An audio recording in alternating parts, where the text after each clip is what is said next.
امریکہ کی ریاست new Jersey میں پاکستانیوں کی کافی بڑی تعداد مقیم ہے۔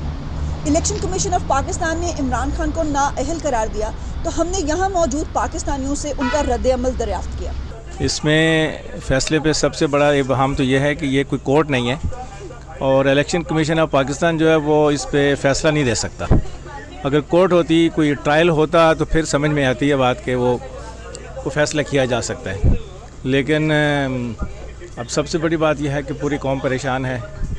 ادھر FTF کا فیصلہ آ گیا اور یہ کہہ رہے ہیں کہ جی ہماری کوشش سے ہوا ہے، تو 4 مہینے میں اتنی کوششیں انہوں نے کر لیں۔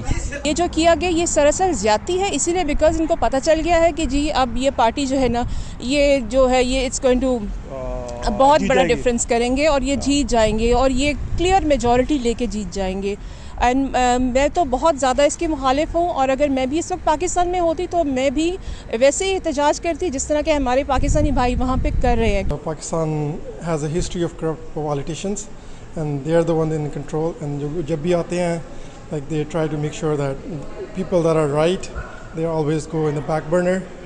ایسے جیسے وہ چور کہتے تھے نواز شریف کو، زرداری کو، اور جو وہ خود بھی چور ثابت ہوا، بھائی پھر اگر وہی عدالتیں کہیں کہ نواز شریف چور ہے، زرداری چور ہے، ہم نے مان لیا، آج وہ اگر عمران خان کو چور کہہ رہی ہیں تو پھر وہ بھی ماننا پڑے گا۔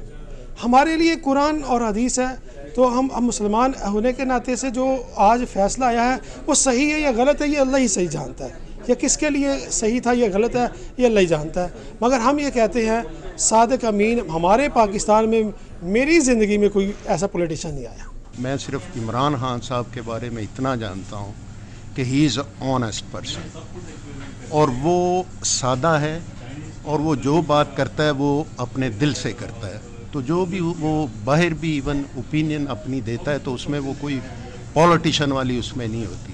ہی از اے آنیسٹ، اور اس نے پاکستان کے لیے بہت ساری اس کی خدمات ہیں، جس میں اس کا شوکت خانم ہاسپٹل ہے، اس میں یونیورسٹی ہے، اور اس کی ڈونیشن لوگ اس پہ ٹرسٹ کرتے ہیں۔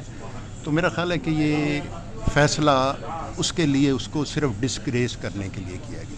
ہم تو بہت اس پہ احتجاج کر رہے ہیں کہ اس کو کیوں انہوں نے ڈسکوالیفائی کیا ہے، اور یہاں پہ بھی احتجاج کریں گے انشاءاللہ۔ ایڈیسن نیو جرسی میں سب لوگ نکلیں گے۔